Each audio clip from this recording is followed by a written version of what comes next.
My name is Sandy Rains, and I'm a community outreach manager for CCCSMD. And we would like to thank you very much for joining our workshop today and getting information, which we will be providing to you on home ownership. Just in case you don't know who we are, CCCSMD is a nonprofit HUD-approved consumer credit counseling agency, and we've been providing services to individuals and communities throughout the East Coast since 1966. We're a nonprofit agency. The services that we offer are free to you or to any consumer if we can be of help to anyone financially, whether it's talking about budget, credit, buying a home, and I'll go over more of that at the end. We're also a member of the National Foundation for Credit Counseling, and our advocates are certified through the NFCC, and several of us who hold the HUD Housing Counselor certification. Our goal is to provide your education and individual counseling on the topics such as budget and credit. We want to make sure that we are creating economic stability through financial advocacy and counseling. That's our mission. So let's go ahead and get started. You're encouraged to participate in a first-time homebuyer workshop. We do those once a month, and you're able to sign up for those. There are 8-hour classes. They're always on a Saturday, and you get your HUD certificate for the 8 hours, and those are free to you. You get more in-depth information through the 8-hour workshop than you will today, but we're going to touch on a lot of different points of interest and also who your team players are when you're looking to buy a home.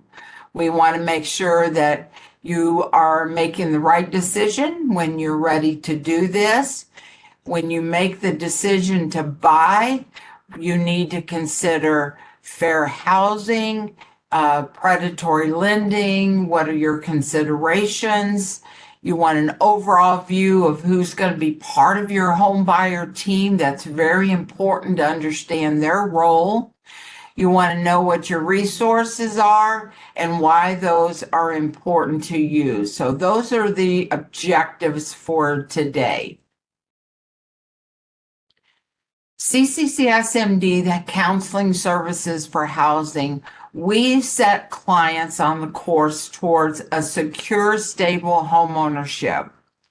When you pre-purchase and you're getting yourself in order to make this big journey, this big step, the more education and knowledge you have about the process is going to be very helpful to you, and the counseling process that we offer can help you understand maybe things differently because during the 8-hour class, there's a lot of information that's gone over. So we want to make sure that you are able to understand what is required and things that you should consider. So we do encourage you to call and do a counseling session with us so we can talk to you about what's in your credit report, what your score is, various things.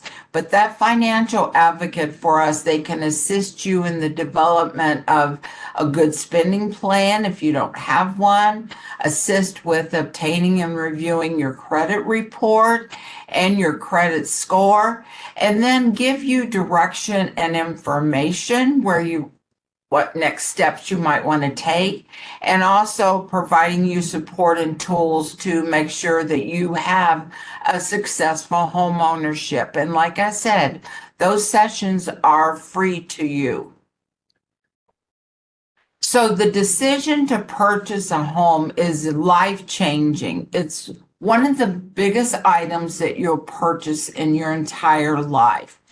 It's going to be the first time you might buy a second house, but it's always going to be a high dollar item. Next one probably would be a car. But when you decide to buy a home, like I said, it's very life changing, and you want to consider what are the advantages and challenges that you might come up against. So when buying a home, you may be able to reduce your tax liability, paying interest and property taxes, such as the interest paid on your home mortgage, and that's usually deductible as long as it's your primary residence. If the value of your home increases during that time in which you own it, then that's the equity that you're building in the home. And if the value decreases, then the opposite is true. When you buy a home, it's an investment, a very large investment. And we all know that the economy can go up and down, just like in 2008 when the housing market dropped out. And then all the values of the homes went down. So we want to make sure that we're in it for the long haul. We're not going to jump ship, but the equity that you're building, it will come back if it does take a slight decrease. But equity is the value of your home minus the amount you owe on it. So buying a home can help your credit rating if your payments are made on time. If your payments are not made on time, then it will damage your credit. And when you own a home, then you're risking foreclosure when you don't make your payments. When you rent, it's an eviction. But when you own your own home, then you're risking foreclosure. A huge benefit from buying is the sense of security that you gain when you're establishing the roots and you're actually committing to one community. Perhaps you already know where you might want to move, where you want to settle down with your family, where you want to buy a home to start a family, but you have that feeling of being permanent there and being involved. And that comes with part of that comes with owning your own home. However, you could lose some flexibility to move quickly if you have a job transfer offer, a promotion that's going to transfer you, or if you're just having a desire to relocate for any other reason. You're not just able to pack up and move. So you're either going to have to make a decision to sell, to rent the house, so that flexibility isn't just taking off.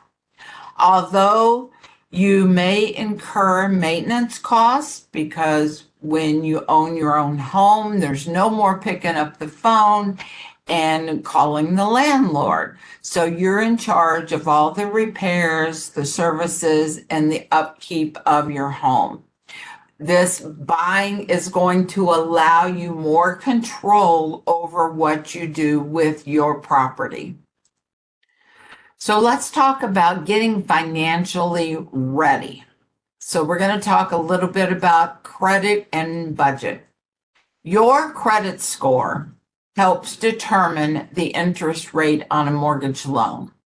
If your credit scores are high, it tells the lenders that you've paid your bills on time. You haven't maxed out your credit cards and so forth. But lenders see you as likely to pay your loan payments consistently on time when you have a good credit score and they see that your debt is reasonable, that you can manage with your income. They see you as a low risk investment, and they offer you a lower interest rate and other costs on your loan. So if your score is lower, then the lenders see you as a risky investment. And if they approve you for a loan at all, depending on what their guidelines is for the type of loan that you're wanting, they could charge you a higher interest rate in exchange for taking on that perceived risk. Utility providers also, they look at your credit profile to determine if you're a risk. And if your credit report reflects periods of difficulty in managing your credit, then deposits could be added in order to get your utility services connected. Or they may require you to have someone sign for you or with you. High deposits. Remember, they can stretch your budget, and it may impact your ability to afford your mortgage payment. So just remember, the higher your score is, the lower the risk. And the lower your score is, the higher the risk to the lender. When it comes to fair housing, the Fair Housing Act prohibits discrimination in housing because of these characteristics that you see on the slide: race, color, national origin, religion, sex, family status, and disability. There are prohibited practices in the sale or rental of housing, and everyone needs to know about the Fair Housing Act. They could be refusing to rent, sell, or negotiate. These are prohibited things. Setting different terms, conditions, or privileges and services and facilities. Producing discriminatory marketing. Falsely representing the availability of a dwelling. Engaging in block busting practices for profit, and also participating in other discriminatory actions. Now, just for the record, block busting, if you've not heard of that term before, this is when someone is trying to convince or attempt to convince a person to sell or rent a dwelling because of the entry or prospective entry into the neighborhood of a person or persons of a particular race, color, religion, sex, family status, national origin, or if it's someone with a disability. To learn more about the fair housing, review HUD's Fair Housing Equal Opportunity brochure for everything that can be found that you may question using the link on the slide. And you're going to find all kinds of information if you go to the HUD website. There are several brochures, so you may want to get more information on that. Once you decide to buy a home, then you're going to need to consider some additional factors. You know, we watch, if any of you watch HGTV, you can't find or buy a home in an hour or a half an hour. So you've been thinking about this when you decide to actually do it. You have to think about what's your desired location. What area is going to be best for you and your family? Do you want to be close to work, other family members, maybe certain activities that you're involved in? You need to think about your income and the affordability for you. How much house can you actually afford based on your current income? Your lender is always going to be considering present income, not what's coming in the future.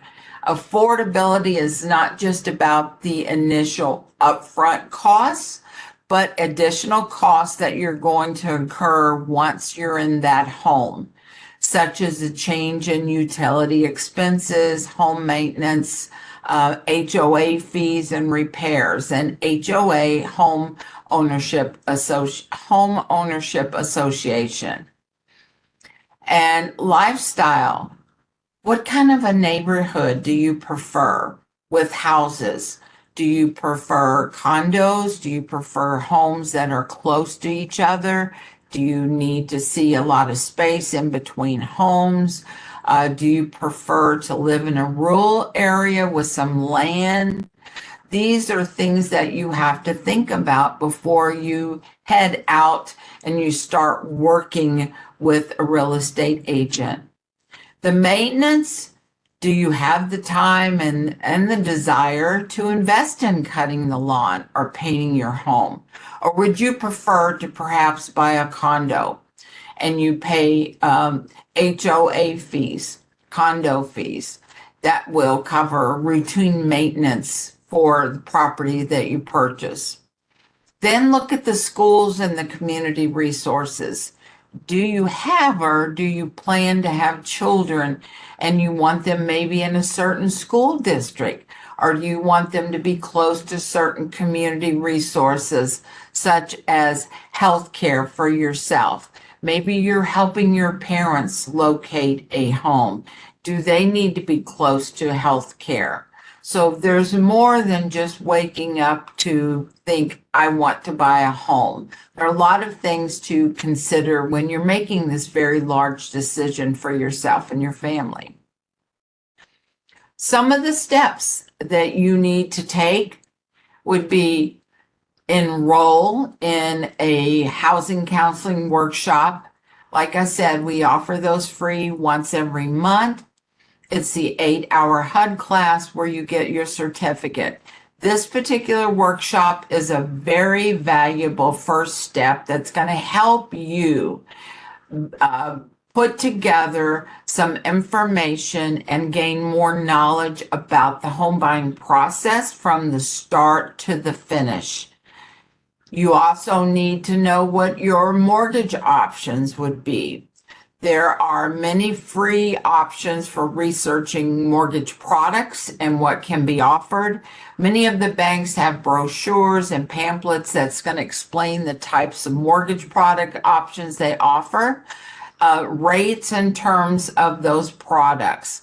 Now, you always have to remember that the rates are not locked in until you make a formal application and you've been pre-approved, but you'll get the gist of what the rates are because the rates can change every day. Also, when you begin the application process, most of your lenders are going to require that the potential mortgage borrowers complete a loan application in order to get information on whether you would be approved or not. So that would be the pre-approval. And this information on the application would be your basic information. Where do you work? Name, address, social, birth date. How long have you been on the job? What's your gross income? Because they always go by gross. So a best practice is getting pre-approved prior to identifying a home that you would like, so you can determine how much money the lender is going to grant you to be able to buy the home that you would like to. There's no reason to go looking for homes that you can't afford. And nowadays, most of your real estate agents, they want to see that the person's been pre-approved before they start taking them shopping. Also, the recommended steps for working with your lender would be you want to gather all your required documents, including your tax forms, pay stubs, bank statements, proof of funding sources that you might have coming in. You want to make sure that you prepare questions regarding financing that you have. Make sure that you ask all questions related to getting a home, because there are no stupid questions, none at all. When you're spending money and buying the biggest item you'll ever buy in your life, whether, like I said, it could be your first time, second, or third, there's a lot of knowledge that comes with that you gain. You want to make sure that once you get pre-approved or during the process, identify a real estate agent that you can work with. Any home buyer has the option of speaking with more than one real estate agent in advance of executing any documents. I consider talking with a lender and with your real estate agent, you're interviewing them. This is their job. So, make sure you have a connection or you feel connection.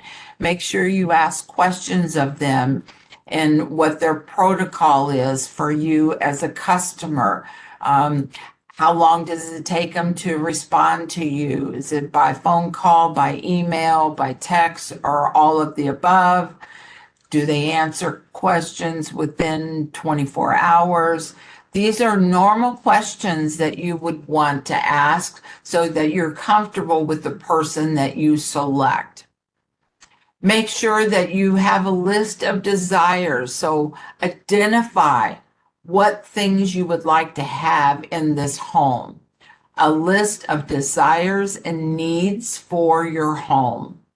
You want to make sure that you know that you're giving them the difference between the things that are necessities and the things that are must-haves, and anything that might be a bonus, like a pool. If that's acceptable to you and you find a house within your price range and you want a pool, then that's giving the real estate agent a lot of information to help you. They don't want you to waste your time and they don't want to waste their time. They're wanting to find you a place, and it takes time to do that.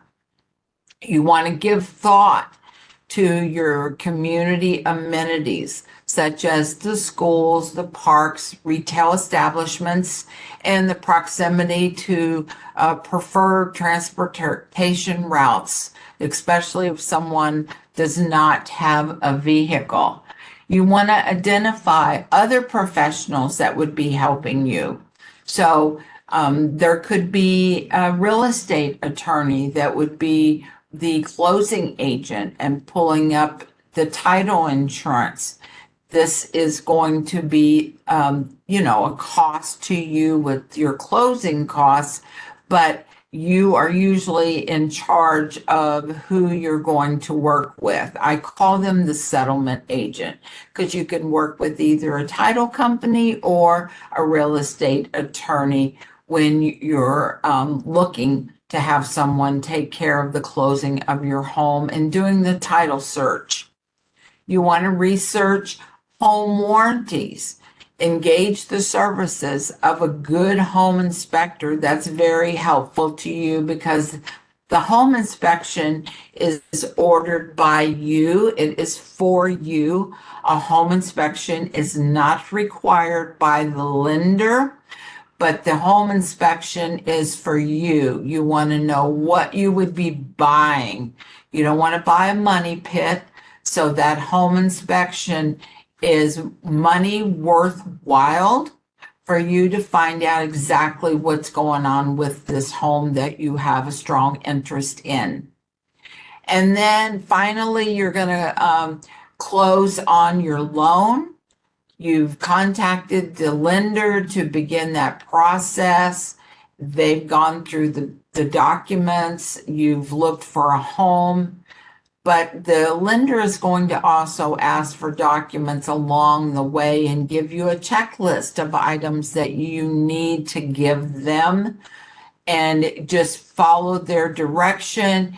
Get the information to them as soon as possible, because remember, this information is going to the underwriter for that bank, financial institution, or mortgage company. So the sooner you work with them and getting the documents they are requiring, the sooner they can give you an answer on what you would be approved for. There may be a few hiccups along the way. You may have to answer for why you had a recent inquiry on a credit report, small things like that. So you want to try to get that out of the way and then start working with the real estate agent. Just understand that this is a process. This is not something that's done in just usually a week or two. Maybe someone paying cash would be able to do that. But if you're getting a loan, you've got documents that need to be received by the lender that you're working with. And then you have to, of course, take the time to find a home. Keep in mind that time is of the essence, as the interest rates or other factors could change and impact your loan. You're going to be receiving an estimate sheet on what the pricing would be, just based on what you're looking for and based on what kind of gross income you have. When it comes time for closing, then you'll be given the amount that you need to bring to the table. And keep in mind that if somebody's using down payment assistance funds, or maybe there's a grant that's given by a financial institution that you don't have to pay back, all of that is going to be listed in your documents, so you will have an estimate until the real closing time comes. When you're considering a home mortgage, not only are there upfront costs, like your down payment when you're signing a contract when you buy a home, but also you've got the closing costs, and there are ongoing costs once you move into the house. The big thing is, how much house can you afford? And that's going to vary depending on the type of loan and the interest rate that you qualify for. Remember, the lower your interest rate, the lower your payment. Other considerations that you need to think about would be your mortgage payment, real estate taxes, your homeowner's insurance, your interest, and your principal make up your mortgage payment. It's ongoing maintenance costs that's going to be affecting you, because, like I said before, no longer can you contact the landlord. You are now responsible for taking care of those repairs. That would be like your appliances, the heating, the cooling, doing the upkeep on your yard, those kind of things. If the home is in a community that has a homeowners association, then you're going to usually have a monthly or yearly fee, and that needs to be considered in your budget. That is not part of your monthly payment. Repairs, want to make sure you build a safety net from when you have a major repair cost. I just found out yesterday, or Monday, I'm sorry, I'm going to have to replace my air conditioning unit, and I'm actually in Florida, and except for maybe a couple of months of the year, it's not really cold here. It's very hot for most of the time. And, you're lucky if you get 10 years out of an air conditioned unit down here. So, that was one of the things that was unexpected, but, I have to be prepared for those unexpected things that come up as far as repairs and what needs to be done, because we have to, take care of the problems if we can when they happen, so it doesn't cause bigger problems for ourselves. The amount of your monthly mortgage payment is going to depend on the amount that you borrow, the interest rate, and that repayment period. The shorter the repayment period term, the higher the monthly payment. So most people get a FHA or a conventional 30-year fixed loan, and that varies as far as the rates. They're a little higher right now than what they had been months ago. But when people are buying a home, it's also going to affect you because you're the buyer, but it affects the seller because maybe they're not able to move the property as fast as they wanted to because the rates are higher, which is going to affect the outcome for the prospective buyer. The lenders often refer to the mortgage payment components that I just mentioned as PITI, as you see on the slide. That's the principal, the interest, your county taxes, and your homeowner's insurance. Every mortgage payment includes repayment of two of these components, and that's the principal and the interest.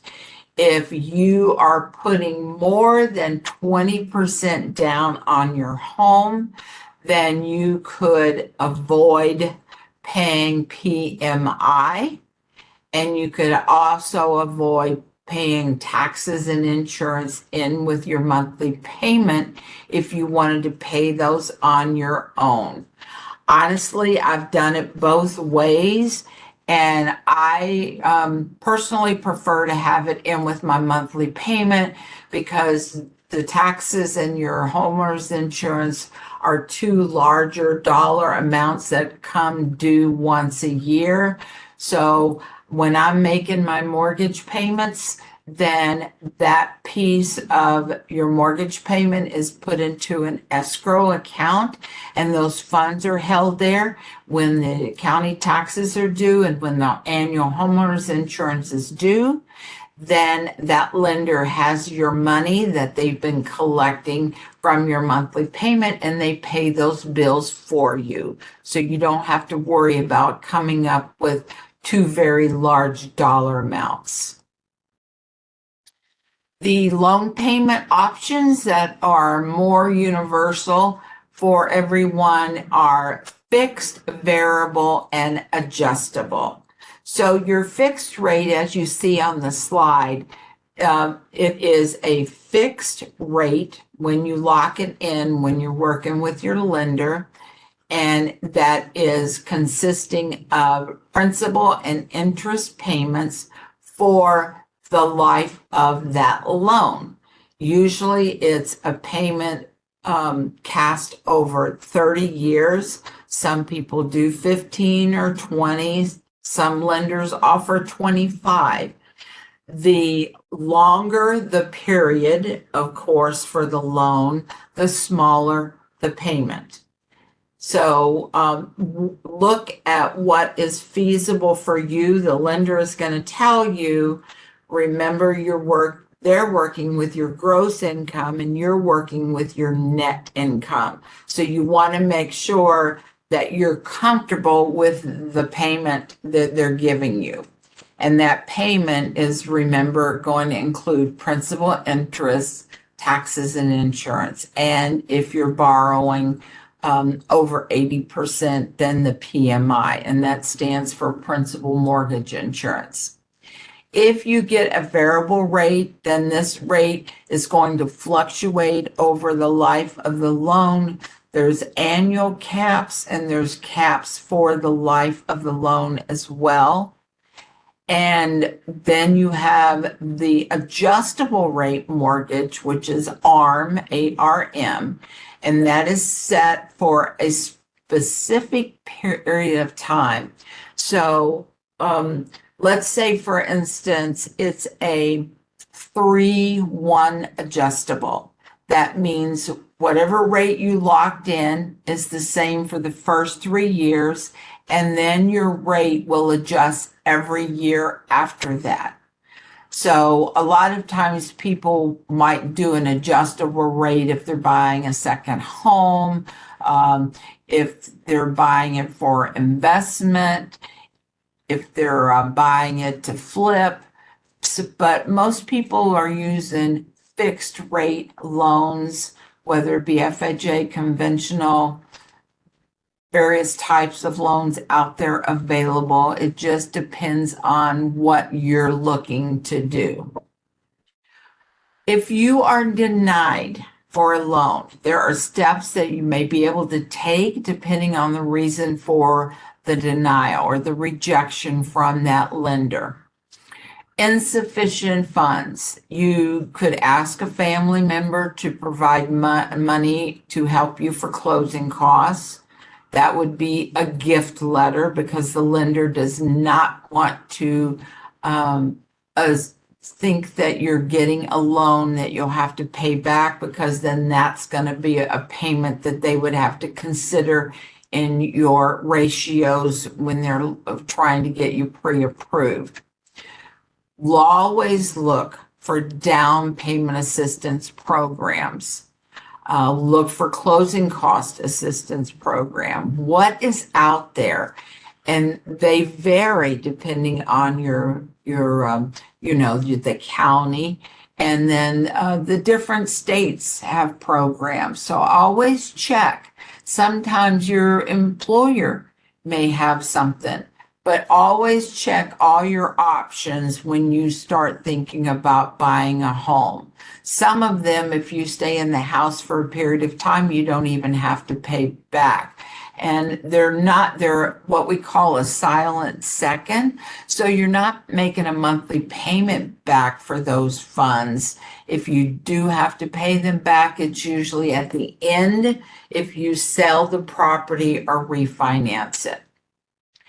The insufficient income, it's all about the qualifying formula that's used by the lender, making sure that you can afford the house and that you're wanting to purchase. There could be some circumstances that you might need to point out. If you work a second job, you're going to find out from the lender, can they consider that income? If you've only worked maybe on that job for 6 months or 3 months, they would not be able to utilize the part-time job income. But usually they're looking for 1 year, and the best would be 2 years on that part-time job if you have a part-time job in addition to a full-time job. If you have too much debt, let's say perhaps your existing debt is creating a roadblock for you. If you are close to qualifying, you might be able to convince the lender to reconsider, especially if you have an excellent repayment history. They may have some flexibility. Some lenders have their own, what we call portfolio loan programs, where they don't sell the loan on the secondary market. So otherwise, you may need to pay off some of your debts or choose a less expensive home. Poor credit rating. If your credit history is deficient in some way, start repaying those debts in order to get current.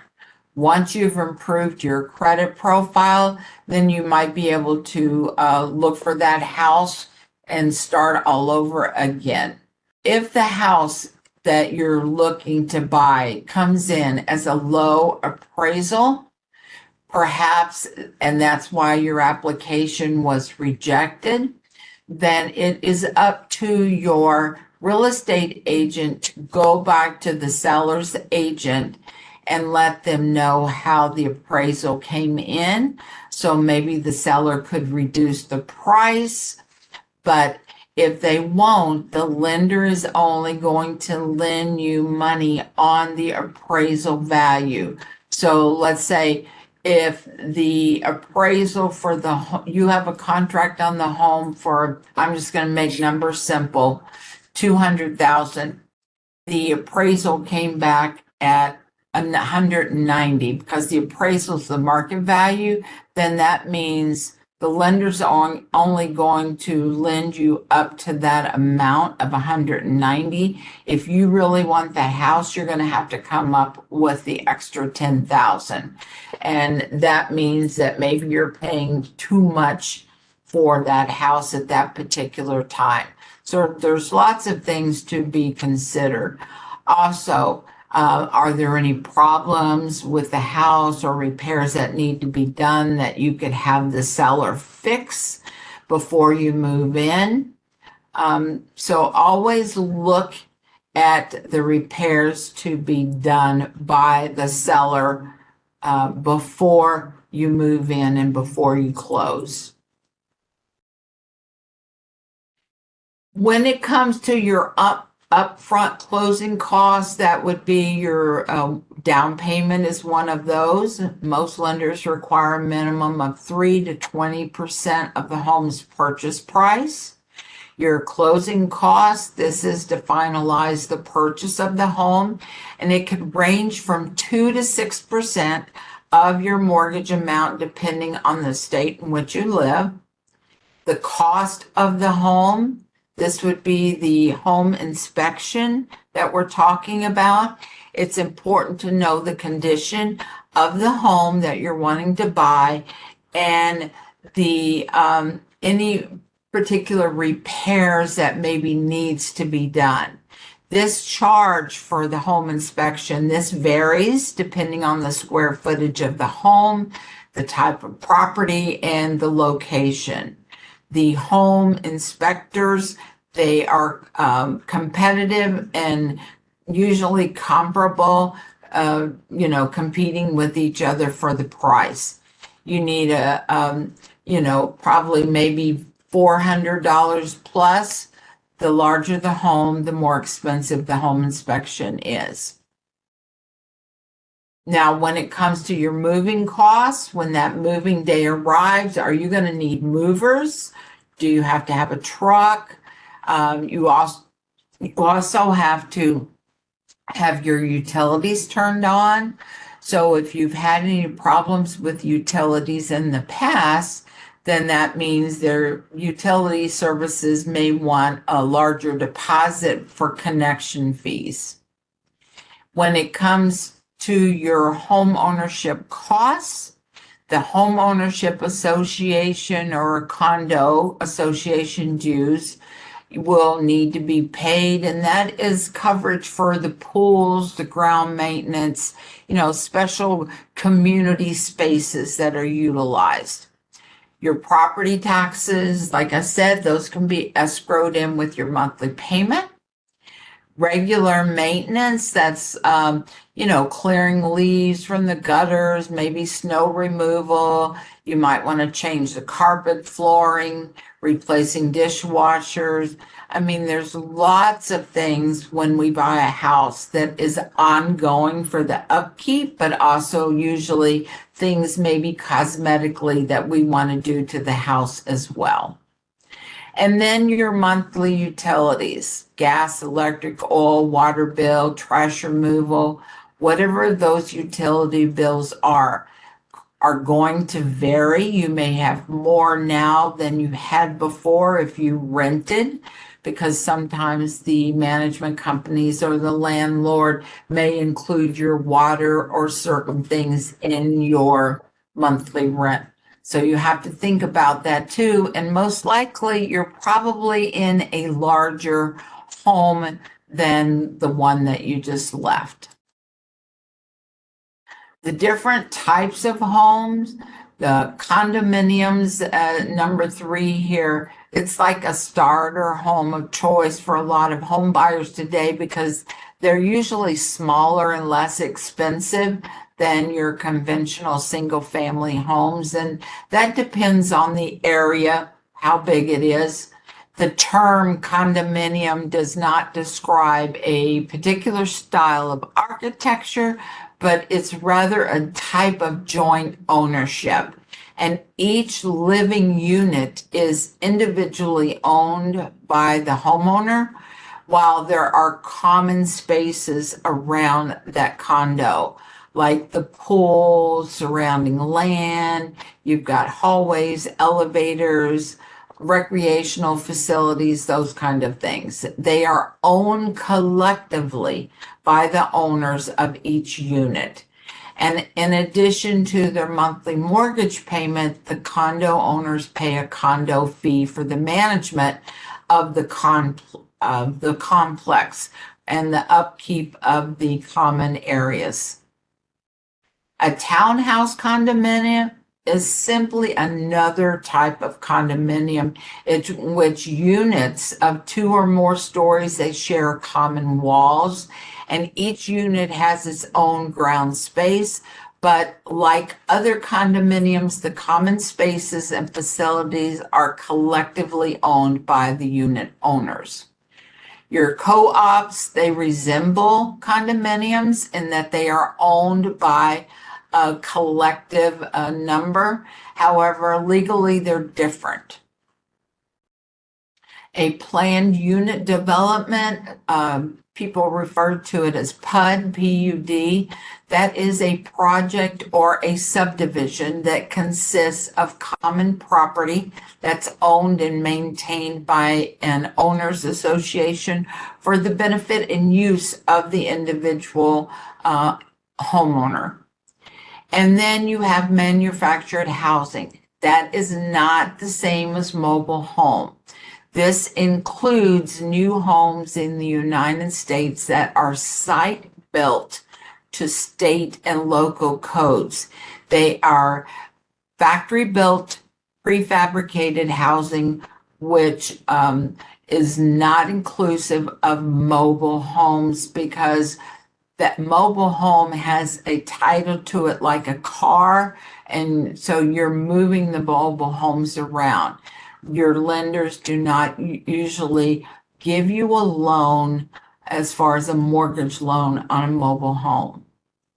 You want to make sure that you're always communicating with your realtor. That real estate agent can take and work with you to see what maybe your qualifications are based on what the lender is offering you. They use a multiple listing service called MLS, and that has a list of homes for sale. And the communication with your real estate agent is going to be helpful to you to find the size of the house, what your desires are, what your wants are, what size of a yard, location. All of this is good information. So you'll need to put together your wish list, as I call it, to help the agent help find you a home that would make you happy. So let's talk about your home buying team. The lender and the real estate agent are the two biggest team players that are on there with you. You're the team captain. So your lender, they can help you find out about down payment assistance funds. Always ask your lender.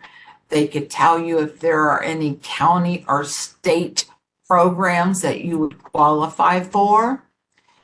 You want to speak to them to get specifics before you make a decision on what loan would be good for you.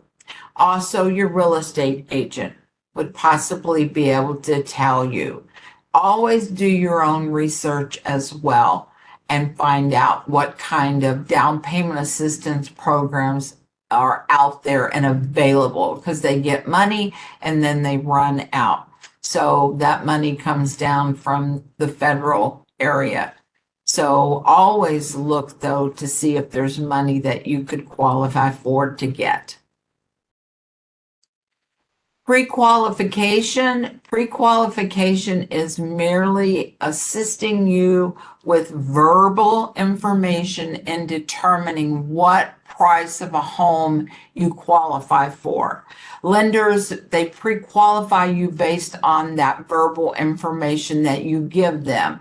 So if you leave anything out or you don't give them your high numbers, say let's say you give them net instead of gross income, that's going to have a difference on what they pre-qualify you for, because that's really only giving you an idea.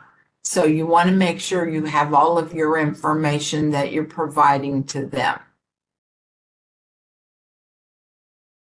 The mortgage lender is going to request not only what your gross income is, what kind of debt you have. Now, keep in mind, this is before they make a formal or you make a formal application and they pull your credit report. You're only at this point verbally talking about the information and reviewing it with the lender. So gross income, current debts you have, amount of money that you have in a savings, what assets you have, what kind of credit history do you have, and how long have you worked on the job.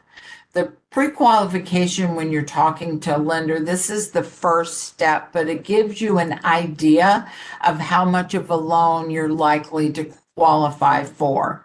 The pre-approval is the big second step. That is a conditional commitment from the lender to actually grant you the mortgage, and you have a commitment letter that's given to you that's good for anywhere from 90 to 120 days. So you would just go shopping with your real estate agent. The other things that lenders consider, not only your income, they look for a steady income stream, and they're going to need proof of income. They look for your employment. Do you have stable work? You have stable work history? If you have switched jobs frequently in the last few years, it could have an impact on your eligibility, but that you would need to discuss with that lender. They're looking for a 2-year history of employment and residence. When it comes to your assets, the lenders are trying to determine if you have money in reserves or if you have had unusually large deposits being made into your account. Your down payment, that's the amount of down payment required, and that is going to be reflective of how much you're able to give them for this investment in the home that you're wanting to buy. Debt, the less you owe, the better. The lenders consider your debt to income ratios. Your front end ratio, this is your projected monthly house payment plus other costs of ownership, like your HOA or condo fees. And that is divided by your gross monthly income. Then your back end ratio, this is calculated by adding all your housing expenses, just your, not including water, utilities, things like that, but your debt that you have in your credit report for your installment loans, revolving debts, student loans, child support, things like that. All of that added up and divided by your gross income. So the requirements for your debt to income limits, they do vary based on the loan program with that lender. That would be a question that I would ask when I was having that conversation with the lender. Credit, how have you handled your credit in the past? Do you have anything that's impacted your credit score and your credit report with negative blemishes? Your loan to value, this is a lower loan to value ratio, can help you get a better rate. And that loan to value is the loan amount divided by the appraised value of the home. When you're looking to find a reputable real estate agent, make sure they have a licensed member number through the real estate board or association. Oh, sorry, let me go back here. You could find referrals from your friends, family. You could look for reviews, ask for, see if they have any complaints against them. But this is going to be up to you and how you connect, because remember I said this is going to be you interviewing the lender and the real estate agent to see if this is the person you actually want to work with. A real estate agent, they have a lot of knowledge about the home values and the community issues. They can help you make very good decisions, and they're one of the most important members of your home buying team. Your home inspector is another team member. They are a professional. They're trained to examine homes and the structures and the mechanical systems within the home. They require the home inspectors, the states do, they want the home inspectors to make sure they're achieving various levels of certification, and that this is a requirement in most states. So you want to make sure that that home inspector is actually certified when they come out to inspect your home. And they give you a report and send it to you by email with pictures and things that they have seen as they went through in the house. Now, the basic difference between the home inspection and the home appraisal is that the home inspection focuses on the condition of the property, while the home appraisal focuses on the value of the property, the market value at that given point in time. Many of your states and cities offer first-time home buyer grants and programs, like I mentioned before. They're wanting to help and attract potential first-time home buyers to the community.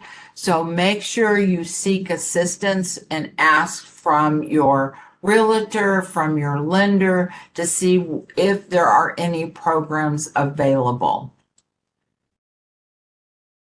So wrapping up, you want to make sure that you're always preparing as you go forward.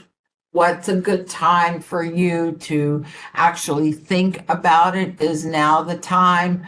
Do you want to wait? Set some goals for yourself. Know what your credit score is.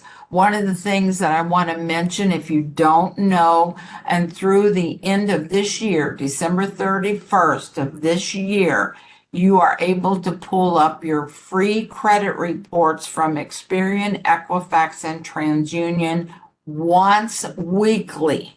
And that's because of COVID. They extended that.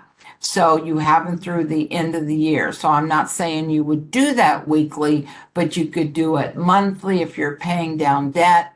But that's through www.annualcreditreport.com. Some of the services that we offer, like I said, I just want to remind you that if you have financial concerns, or if we can be of help to get you mortgage ready, you can give us a call and at 1-800-642-2227. You could visit our website, ccccsmd.org. And if we can help you in any way with any of our services, for any counseling services you see on the slide there, we are available to help you do that. So there you have our website and our phone number if we can help you in any way at all.